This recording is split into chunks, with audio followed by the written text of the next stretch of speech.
What is up, guys? Welcome to the Paper Chase channel. I haven't made a video in a while, so I wanted to put something out there that's a little bit easier and very useful for you all. I'm going to share with you guys some books I've recently maybe found in the wild, bought, thinking about buying, kind of just give you information, thoughts, maybe talk about some news that's hitting the, comic book world, and New Comic Book Day is this Wednesday. Maybe take a quick look at that. But really, let's just bullshit and talk, Let's just take it easy. No big agenda on this video, but I think you're going to see some stuff that's very, very cool that we can talk about. Also in the MCU news, apparently Avengers Doomsday is going to start filming next month. So what I'm thinking is I have multiple copies of Secret Wars issue number 2, the first appearance of God Emperor Doom. And it's kind of pushing me to want to get these graded soon because these are all high 9.8 candidates here. And so these here are, first appearance of God Emperor Doom. And then these right here is the gorgeous Assad Ribic 1 in 25 variants. And, I got these a long time ago. So I'm thinking, you can see them right here on the cover. I'm thinking these need to get to CGC because what happens, when these movies start filming, you've got set photos being leaked and things like that. And all it takes is for one little leak of a white cloaked, figure. And then those God Emperor Doom books are going to probably start moving again. I don't know about increase in prices, but definitely volume is going to start moving. So I think I'm going to probably start to get ahead of that. Look, the worst time that you can buy a book is probably either when a trailer comes out or movie news comes out. We've kind of found that is the height of it. You actually probably have a better time buying the book when the movie comes out in theaters. So, make sure you don't just buy things once you hear about it. If you want the best deal, of course, you buy whatever you want, whenever you want. But if you want the best price, you might want to wait for a different time. I kind of fell for FOMO, but not really. I did a little more on the smart side. Last week, this book went completely nuclear. This is Pin-Apocalypse. Everybody has a trouble saying this book. It's Pin-Up and Apocalypse. Pin-Apocalypse. Number 1, this is the Shveta Shubina 1 in 25 variant. I did not pay what this book is selling for. This book was selling for an arm and a leg, and I had heard that it was actually available on their website for massive publishing. So I just went to the website and I bought it. Apparently the print run on this, I heard was only $250, I think is where they landed at. Don't quote me on that. So this might be something I might get graded and kind of hold on to and just see what happens to it in a couple of years. See where that variant kind of goes. Nothing I'm going to keep displayed in the office. Speaking of some new pickups, some of them, let's see. Silverhawks. Did anybody get the Silverhawks comic? This insane Mark Spears. This is just a basic Mark Spears variant cover. Not a incentive variant or anything like that. This thing is gorgeous, man. The dude's killing it. Yeah, let's talk some Mark Spears real quick. So, another Mark Spears book that a lot of people are really not talking about. The Spawn 356 blew up. And I got one of those in November of last year, and I even made a post about like, this is insane how people are not flocking to this book. Spawn and Mark Spears are like a match made in heaven. And so I've got a couple of those already, but this Scorched number 16, look at this gorgeous freaking thing. Last night I did a post on Instagram, and I was like, if I had to describe Mark Spears to somebody who's never seen him, I would say it's Alex Ross meets a modern day LB Cole. Alex Ross, the hyper realism is there for sure, and the modern day LB Cole. I mean, the colors, those vibrant colors that he uses, is just like LB Cole from the Golden Age horror books, and I just think that's kind of cool. So it's kind of no surprise that he is really heating up the way that he has, but the longevity is crazy. I think the longevity of why he's doing so well is also because he's a likable person. He's somebody who pays attention to the collector side of it, not just the new comic book day retailer side of it. Another one of his great books, Headless Horseman Annual number 1. This is a gorgeous freaking cover here. Got that a while ago. And I feel like this is an homage to this House of Secrets book here. I don't know. Let me know if you agree with me on that. This crossed my head the other day.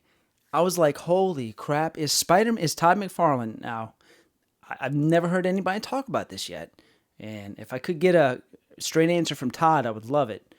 Is Spider-Man 1, this infamous cover here, not infamous, this famous cover here, iconic, right?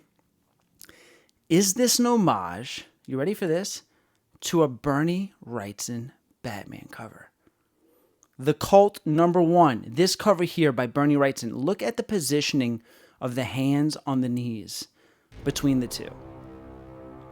I feel like Todd might have used The Cult #1 as maybe a reference for this. So, is even Spider-Man #1 an homage? Is The Cult #1 by Bernie Wrightson my favorite comic book artist ever? Is that the true origin of that pose there? I don't know. Let me know what y'all think in the comments section below. Picked this one up last week. This Psylocke, this Lobos cover. Lobos has got a really great Magic cover coming out this week, the week of the 14th, which Captain America Brave New World's coming out this weekend. I don't know if any of you guys are going to go see that, but I'd like to hear your thoughts in the comments below. If you're watching this after you've seen it, let me know what you thought of the movie. But yeah, Villa Lobos has got a variant for Magic this week. And, you know, what I'm seeing with a lot of these new comic book day books, especially like the Magic one, man, they're suffering. The aftermarket stuff is suffering. When you're looking for books that's like, you know, if you're trying to get something that's going to get super hot or go up in value, it's a risky game, especially with new comic book day stuff. But the way that they're doing variants now, where there's a trade variant and then there's a virgin variant, it's making it, it's really kind of like diluting the appeal of the cover itself. Like the cover's nice and it's gorgeous, but when it comes to like the exclusivity of the cover, the fact that you got the virgin, but then you can just get one with the trade for, you know, $4 or $5, kind of really hard to nail a variant that really goes up high in value. But this Magic Villa Lobos cover is freaking gorgeous, man. That's insane. And honestly, on that one, I think I like the one with the trade dress better. Last week, whenever I was hunting for a few books, pulled out a couple of these guys from the Dollar Bin. This is a Halloween Party issue. Well, no, it's a one-shot. But this thing, look at this cover here. This jack-o'-lantern with the bullet holes in it. This is an amazing cover here. This was literally in a box labeled last year's comics, half price. So I got this for like $2. And then I got another one. Oh, man. So 2 more to show you that was also in that box. This is kind of like, you know, where my mind goes, where I'm hunting like other back issues and back stock for modern comics that's on shelves. This one right here. This is Red Room issue number 4, right? This is look at this, Ed Piskor cover. R.I.P. Ed Piskor. And this is the final issue in that little run that he did of the Red Room. So, you know, final issue, insane cover here. Half price. I'm just thinking like these are things that, and again, I bought this for myself. I'm not buying these because I think they're going to go up in value, or that's not the reason why I buy them, but I do think that it could. Same thing with this one right here. This came out last year. This is Nightclub #1. This is a Spawn variant, and I think this is a book that in a few years from now, people are going to look back and be like, whoa, how did I miss that book? And here it is right here. Nightclub #1, the Spawn variant. Incredible cover. Definitely, you know, Halloween-esque. Check your local comic shops for if you're one of those out there hunting Mark Spears. I'm still finding these Mark Spears King Spawn variants out there all the time. Another thing I got, if you're one of the people that collect the Todd McFarlane, the new comic statues that he does, that they range like $50 and they're typically of a comic book cover, an iconic comic book cover. The Secret Wars 8-1. I don't know if that's ever been released yet in Targets and Walmarts and stuff. I've never found one, and I've really never seen anybody display one. But Entertainment Earth is starting to sell them. And I picked one up already, and I can't wait because I have the Spider-Man 300 one, and I have the Hulk, what is it, 379 or something like that, the Tom McFarlane Hulk one. Got those two. So, yeah, I can't wait for that to come in. So I think it might be a pre-order. So Entertainment Earth has them. It's hard to run into these at your local Target and Walmart. Also, why I got it sitting right here in front of me. Big shout out to my buddy Kevin, Reverend Wormwood, who I do the Into the Void podcast with. Last weekend was my little boy's birthday, and he turned 1 year old, and Kevin gave him this incredible gift that was very, very touching. And he got him the full volume 1 through 7 TMNT compendium or trade paperback here. And this thing is incredible. He even wrote an awesome little note to him on the inside.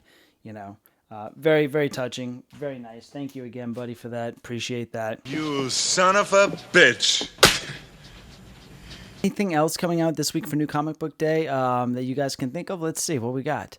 Anything that might pop off in the aftermarket? Transformers 17. One thing that I was kind of looking at was Transformers 17, the 1 in 50 ratio. I think this is a gorgeous cover. The only problem with this cover here, the message that this cover is sending. It's nothing like, it's just the three of them kind of standing on some rubble, and it's not really, it's just a generic kind of pose, but the artwork is gorgeous of it. The tone is gorgeous of it. It's a 1 in 50 variant on an issue number 17, so this is probably going to be less likely to be ordered by a lot of retailers, though this series is probably one of the highest ordered series right now, actually. So, but I think this is something that kind of caught my eye. I just love the artwork on this so much. This one right here is pretty cool too. This is the Mike Spicer variant. I think that's pretty neat. One World Under Doom is hitting shelves. I'm curious. This is where this is where Doom is the Sorcerer Supreme after the Blood Hunt ordeal, and this definitely has my attention as far as, will I pick up the trade after this series is done? Might have to add it to the list. A number of variants coming out for this book here. I'm thinking, I think if I had to call the variant that's going to do well on this book here, I think it might be the 1 in 100. Is this Besh? Ryan North, cover artist. Yeah, it is Besh, Rose Besh. So I'm thinking the 1 in 100 Rose Besh might be the cover on this one, because this is one of those series. It's gonna get plagued by its trade dress. It doesn't really have an attractive trade dress, especially when they're putting it on other books that are tie-ins. So in that sense, I think there's Rose Besh cover is such a great cover that the Virgin variant of it is probably going to be the better bet, because you don't have that trade dress looking at you. You got the Hive number 1 is coming out. They got a 1 in 15 variant on that. That seems, something about that seems appealing. Don't know why. A worker bee's life changes when he crosses paths with a few stragglers trying to stay one step. Okay, yeah, maybe not. Worker bees. Not reading about no worker bees. You got Absolute Batman number 5. I think one variant that could maybe steal the week, the highlight of the week variant for Absolute Batman number 5, is the 1 in 50 Clay Man variant. It being a 1 in 50, it is crazy gorgeous. I think it's also going to depend on how this presents well in person. There's so much going on in this cover that in person, if it's really washed out and it doesn't look as detailed as it looks on the computer screen, that might affect it. It has a regular trade dress and a 1 in 50. For some reason, I can see the 1 in 50 kind of doing something crazier in the aftermarket or becoming a hot book of the week, just because, I don't know, it's just got that vibe to it. You got a Mark Spears variant that's going to be insanely high priced. It's limited to 800 copies. that's going to be rough. I don't even know if you're going to see one of those hit eBay. Like, don't go out and buy this. I'm not telling you that this book's going to get hot or blow up or anything. I'm just kind of letting you into my thought process as the week unfolds and as things are coming out. That's all this video is. Something different just to shoot the shit. Well, that's it. That was pickups. Those are my thoughts and kind of what I'm looking at. I don't know. Do y'all like videos like this? Kind of hard to do something that requires more writing because of my life, my work life, and family life, mainly. But yeah, if you like videos like this, maybe I can try to throw something together once a week, like a quick sit down, better than maybe not putting out anything at all. I don't know. Let me know in the comment section below, what new books are you picking up from New Comic Book Day, if any? What new books have you found on the hunt, if any? See you on the next page.